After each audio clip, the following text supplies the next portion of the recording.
Hey everybody, Farand, Wasiak, you know it. It's the IACIS podcast. I'm here with the IACIS Training Manager, Mark Baker. Mark, how you doing this evening? How you doing, Waz? I'm doing well. Come on, you and I have a little bit of history. We'll get into that later at the end of the show. But let's talk real quick a little bit about Mark Baker, and then we're going to talk about Mark Baker with IACIS. Obviously, you're in law enforcement, as most of us are. Give us a little the background for you. So I've been a police officer since 2001. I started my career in Philadelphia. In 2004, I moved to York County, Pennsylvania. I took a job with a regional police department, and I've been working there ever since. I became a criminal investigator with the Northern York County Regional Police Department in probably about 2007, 2006, in that area. And I've been there ever since, counting down the days to retirement. I may or may not have the clock going. We'll go from there. You started out as a patrol officer, like we say, like a road deputy type thing, or a road officer, and then worked your way in? So that's kind of an interesting thing. I did start, everybody's a street officer. We have 4 detectives in our department. And I ended up being kind of the computer guy. I've always been into computers, and that's kind of how everybody's story starts, I think. I was the one that set up the Wi-Fi passwords, and when they had a printer issue, that was, call Baker in, so I'd come in off the street and fix their printer issues, and that's kind of how it all began. So you have it, and that's Northern York Regional Police Department. Is that? I'm in South Carolina, so we have sheriff's offices and we have like municipalities. Is that like New Jersey does it, where it's a regional type thing, or what is that? Pennsylvania is really kind of, in a lot of ways, it's really weird. I mean, in a normal state, I think the sheriffs cover pretty much the entire county, but in Pennsylvania, it's not unheard of to have a police department with one officer. And he'll work 8 hours a day, and then after he gets off work, the state police will cover that jurisdiction until the officer comes back on. So, and then you end up having municipalities who have more money, and then they fund their own police departments. And our police department was one of the first ones that ever tried the regional concept. And so basically what it was I believe we started with 6 municipalities in 1972. They pooled their resources, and they bought into it. So we now have 65 officers. We cover 11 municipalities. I think we have about 153 square miles is what we cover, and it's pretty expansive. We cover most of the county, most of the northern part of the county. That's a good deal. I know a lot of small towns here in South Carolina. They'll have agreements where they need assistance, but all little towns have their own system as opposed to joining in. You had a big case though, didn't you? Like in 2007, a CSAM ICAT case, if I'm not mistaken.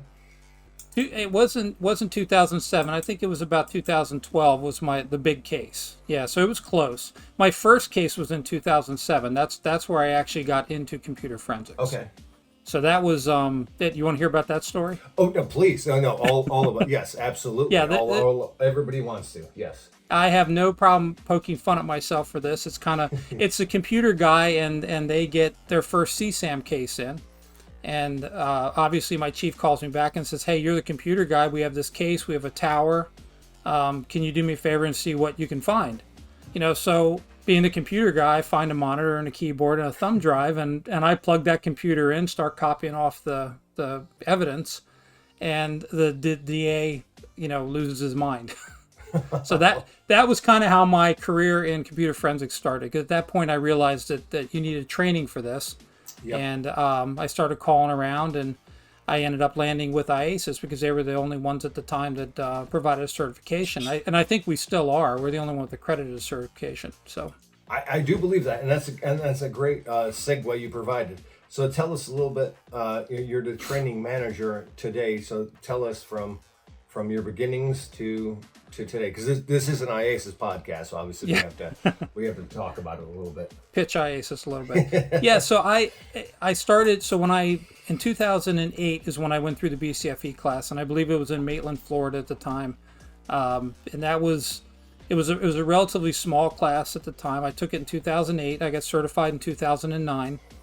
And in 2010, I was approached by the training manager at the time, and he was looking to start a new program with IACIS called our Suspect Image.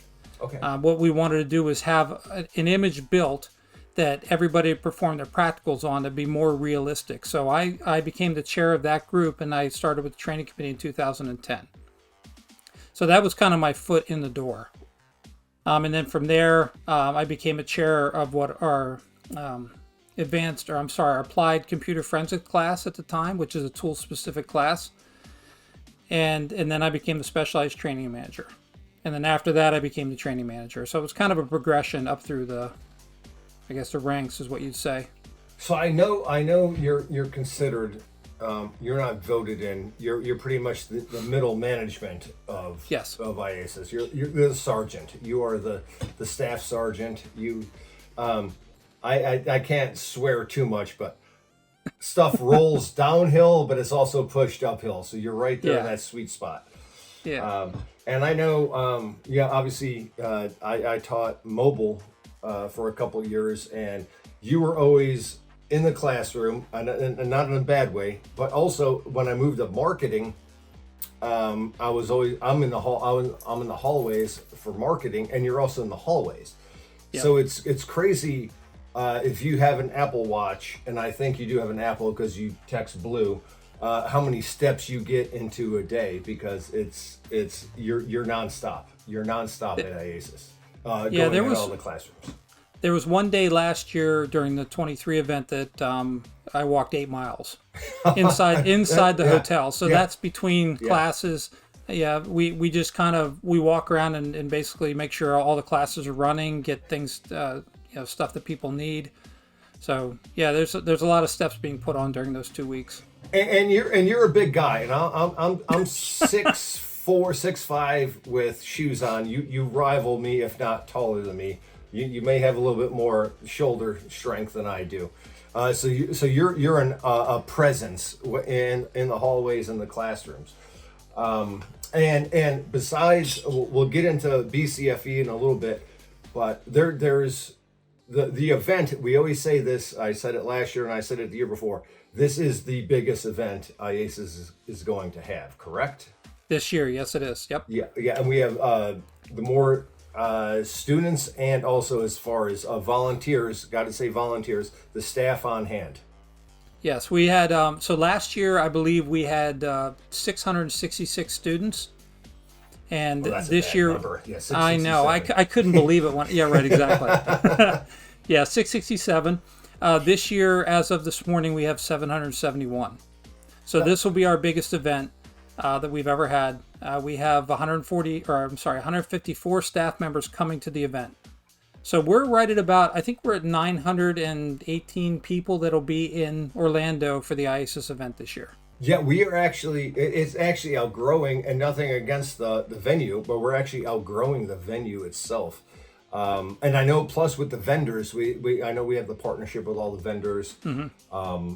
So that's, you add, I mean, they come and go, 4 days at a time. So that's a pretty good sized conference. And then it's crazy big. And then you mix in little girl cheerleaders with MMA fighters, and you have nothing but 900 police officers in the middle. That's the story tells itself sometimes. So. It does. But that's, we'll get into that later. But Mark, as training manager, outside of BCFE, which is our big class, right? We call it the big room. That's the main focus. But we also have specialized classes and vendor classes. Can you go into a little bit with the specialized classes? Like I said, I taught mobile device, and there's others as well. Yes, we have. So we're offering, I believe it's about 8 or 9 specialized classes this year. We have the mobile class, which you taught in for a couple of years. And then we also have an advanced mobile class this year, which is it's really exciting. It's the first time we've offered that. We have a scripting forensic class. That's a 1-week class where they deal with just scripting to extract evidence. We have our computer forensics real world class, which is our tool specific class. That's the class I first started teaching when I started teaching with IACIS. It's morphed into computer forensics real world. And that is our only tool specific class. So they basically compare tools in that class, and it's really interesting. We have a network forensics class, which is a 2-week class, and we also have an advanced, it's an enterprise network forensic class. So that's a 1-week class. That's a brand new class this year. And they're looking at network forensics from a server perspective. So it's taking, instead of going from the ground, you're actually going from the server, from the cloud. So it's very interesting that they're putting that on this year. We have our open source investigations class. We have a manager's class, which is very popular. That's a very small 2-day class, and I can't stress enough that if you're in a lab where your manager doesn't really understand all about IACIS, just get them down there for 2 days, and they'll be completely sold. So, it's pretty amazing. And we have preparing for lab accreditation. So if your lab's going to be accredited, we have a class for that. We have a RAM capture class, which talks about processing RAM. So as law enforcement officers, we are always taught, listen, you got to grab RAM at the scene, but that's kind of where the training always fell off. We never had a class to address what to do with that RAM. So we have a 1-week class talking about extracting RAM and what to do with it. And then we have our Advanced Windows Forensics Examiner class. That's also a 1-week class. That picks up basically where BCFE leaves off. Yeah, leaves off. That's the next level. You mentioned, I'm glad you brought this up, because you and I want to call us old school, but I started this in 2000. I was in law enforcement in 2000. Started, digital forensics 2005. Dead box forensics. Okay, fine. But network forensics is pretty much where this industry is headed. The cloud, pretty much. You look at your schools. They have the Chromebooks, 32 gigabytes of space. No, everything's shared to the cloud. The cloud is going to be everything. So that's a great class. That's a way. That's the just evolution of our business. At least with computers. Cell phones are still obviously, even with cell phones, because you have the cloud and Google and stuff like that. So that's even going there with cloud forensics. So that is a natural evolution to our game, as opposed to the classic. Let me just take out the hard drive. We're going to use FTK Imager or whatever, NK 6.18 to image this thing. There is an evolution to the game, and I spoke about this on a prior podcast, which is probably going to air later than this episode. But I talked to Xtero about that, and how cloud forensics is a game. You got to talk to your prosecutors to make sure you're within the Fourth Amendment to make sure you do any kind of cloud forensics. But that's like I said, we adjust, overcome, and adapt, I guess. It's still forensics. We're just doing it in a different spot. That's all it is. Absolutely correct. We talked about IACIS, the event for students. If you're a student, and hopefully if you're a student, you're just coming on, you're going to be listening to this on your way to Orlando. And I know you maybe give a speech your first day. Can you give us a preview of your speech? You are a student. This is your first time in Orlando. What can they expect? Well, basically, thank God I do not have to do a speech first day. So I've gotten out of that. Gene does it. Gene's going to be doing our speech. You hang out in the background as like a bodyguard. That's right. Yes. I'm his shadow. Mm-hmm. No, as students, it's kind of, in a lot of ways, it's a little bit, I wouldn't say overwhelming, because overwhelming means that it's something where you're going to be fearful of it, but it is an amazing experience. I have never, you have to go there in order to experience it.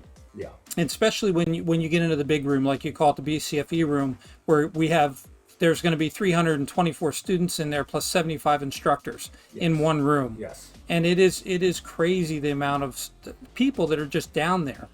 And it's especially with the basic class, they talk about drinking, from a fire hose. That's exactly what it is. I've heard that on your podcast before. Every time you interview somebody from IACIS, that's what they say. But there really is no other way to put it, because you're just pounded with information for 2 weeks. And at the end of the 2 weeks, you're trying to digest this, and you automatically move into the peer review process. So it becomes, it's very daunting. But looking back on it, the experience is just, it's probably one of the best things I've ever done in my career.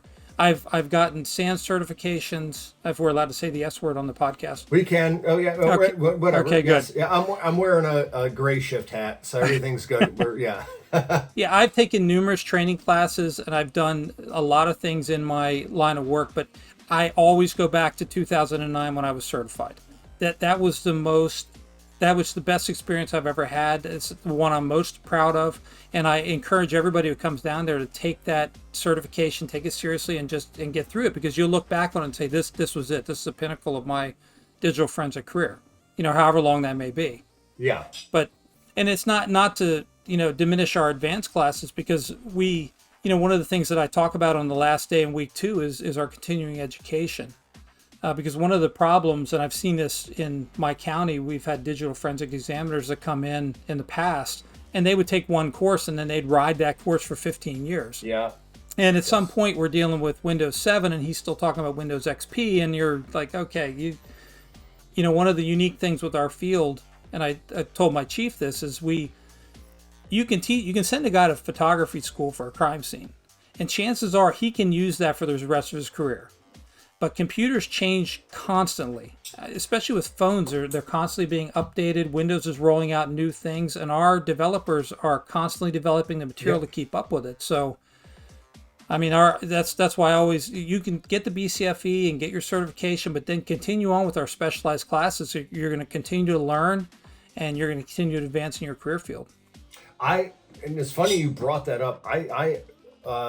My boss and I brought that same thing up. You could learn how to take a photograph, but think about the technology and photography always changing for us, and that's why there's such a need for continuous education. I've been 20 years now. I've been in digital forensics, and every year I think it's almost mandated for me to get 40 hours a year training. Which is great. I mean, and there's training out there. It doesn't have to be expensive. I'll plug NW3C right now. They have free training. Oh, absolutely. So there is training, and of course I'll bring up a little bit of if you have a Secret Service element to you, NCFI. It costs you nothing to do. That's a huge resource. Yeah, huge resource with not only training but also software and hardware. Yep. So but that's a good thing with IACIS, and it's also the instructors with IACIS. They're all, I would say, experts in their own field. You're not going to get some Joe Schmo teach. I mean, everybody, the OSINT person is going to be in charge, and they're going to be pretty qualified to do that. Your mobile device forensics, minus me, maybe everybody's going to be an expert in their field. The same thing with your FAT32s, your NTFS. Everything is you're talking about experts in their field, and they all volunteer their time, but their day jobs are nothing but what they do. So that's a great element. So that's exactly right. Yeah, the volunteerism, and I'll tell you what, it's amazing how our organization attracts those highly qualified people that just want to give back. And these are people that are on podcasts constantly. They're writing blogs. I see them constantly on the listserv, and they just pique my interest. They're the experts in this field, and they're just giving back to the community. And like you said, they're all volunteers, 100% volunteer organization. And it's hard to grasp that until you're there and you see all these people walking around in gray shirts, and those people are all donating their time, and a lot of them are taking vacation for 2 weeks just to come down there and give back to the organization, give back to the community, and provide training for the future of digital forensics. Absolutely, and I'll name drop him. Doesn't matter because he hasn't been on this podcast. Randy Stone, the BTK killer, right? What, right? Yep. Am I saying that right? He literally solved that murder. He was given on the Netflix special like that much. I think it was like bald guy #1 played him. I like no, come on, So yeah, Randy. I should call him. I wish I could call him right now, but I'm using my cell phone to tape some of this. But that's the people that we attract. The guy who caught the BTK killer is teaching at IACIS, and there's countless others of that. Not only in America, we're international too. So you have that's correct. You have Australia, New Zealand, of course the UK. We have a listener in Fiji that I'm hoping to get on the podcast. He listens to the podcast. That's awesome. And yeah, he's going to be on soon. So we have, I think, everybody outside of probably Russia. We have members in. So yeah, I think we're bringing somebody in from South Africa this year too. Yeah, it's great. It's a global, and it's a global network, which makes it so great. It's funny you say that, and I always come back to this story. Is I had a case with I don't remember how long ago it was, but we had a known series of CSAM images, and my prosecutor said it was one that the child victim spanned multiple years, and she happened to be victimized in Germany, and the prosecutor was sitting there during trial prep, and she said, "Listen, I would love to know what her age was when this was done." And I picked up the phone, called a guy in Belgium who got me in touch with the investigator in Germany, and he said, "Yeah, she was 8 to 16." And that is all from the network of people that you end up meeting, through. Realistically, our community is very small. It's a very small community of forensic examiners, and once you know people, that's invaluable. The contacts you make are it's crazy. It's funny you mentioned that, because in 2005, and I could talk about it, I'm not going to mention specifics, but this has already been adjudicated and run through the course. But we had a case from Germany, and our, I guess it was Immigrations Customs Enforcement, ICE at the time, case came out of Germany. It was LimeWire. It was a LimeWire case. Yeah, 2005, that would have been LimeWire. Yeah, because Napster was already shut down. So it was a LimeWire case. So we, ICE got it from a German referral to our ICE. ICE gave it to us, but ICE also wanted to be in on the search warrant. So we did a hard entry on it. And when we got into the house, the guy he didn't have any clothes on. And he was in the process of downloading CSAM, and of course, being police officers, we did police officer things. And he goes, "Oh no, not me. This is my dad." And I was like, "Bro, you're sort of naked. You're sort of downloading this stuff. You're the only one in the room. You have the worst luck ever if this is your dad." I remember that. Yeah, everything was played out. Everything took care of itself. But yeah, I was like, man, that has to be the worst day ever for a man. Yeah, I mean, it was just going, and we're like, and this is like, I don't even think in 2005 we had iPhones, but we're just like taking pictures of the screen as it was downloading. Yeah, 2005 we did not have iPhones, so everything was done just with cameras, and I don't even think we did RAM capture back then. It was it didn't matter. I mean, that's wild. Talk about red-handed, but that's anybody who works ICAC always has these stories. There's tons of stories with it. We talked about students. You're the training manager. let's talk about the staff. The staff get in there. I know we have the meeting that's Sunday morning, great breakfast / brunch, really. What new staff members? I mean, old staff know. Yep. What new staff members? What can they expect for the 2 weeks? So it's gonna wear you down.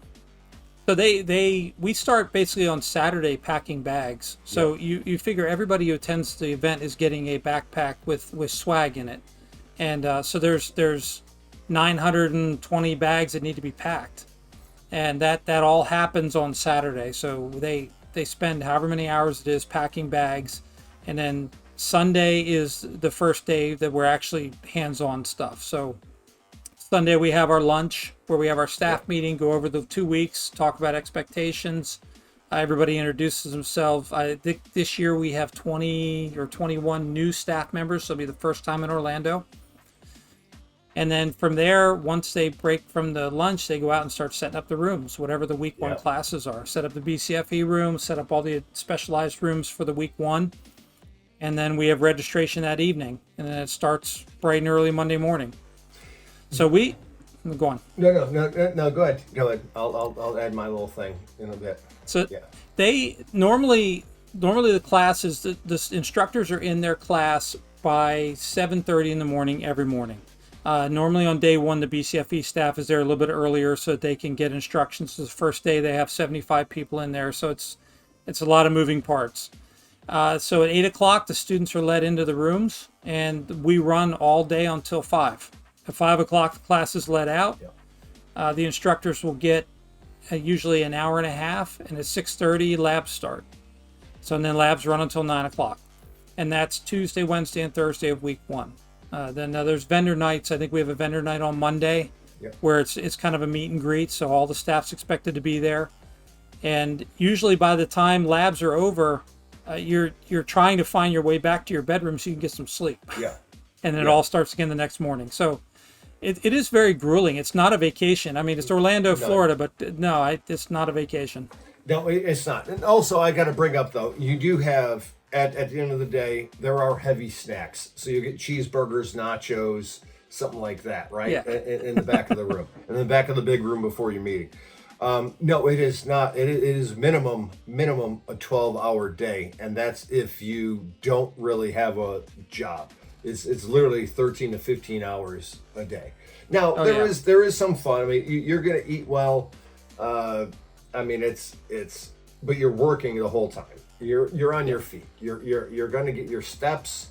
You're gonna get your stand hours and stuff like that. There's no delaying that. What job you have at IACIS when you volunteer, nothing is really a sit down job. It's constantly moving. You're pushing it, but it's great though because everybody seems to enjoy it because it's the same faces over and over again. So that is an aspect of it. But also too though is IACIS, you work for it. But also, they kind of take care of you. You kind of get some. You get some software trials. I mean, we're not. Obviously getting ultimately free stuff. But also, IACIS gives you free certifications. You could take the mobile certification, the Windows certification, and they also offer anything that's online. IACIS volunteers can have. Yeah, so our volunteer recognition committee, they allow, if you volunteer for IACIS, no matter what you do, even if it's a peer-reviewed coach or in certification, you can take the online courses. I think it's 1 per year. They may have bumped that up to 2, but it's normally 1 per year, which is usually probably enough anyway. And it's a good way just to keep your skills honed, because obviously if you're down there training or you can't come to Orlando but you're doing the coaching, it gives you the ability to maintain your training and take something different. It's a way to get back.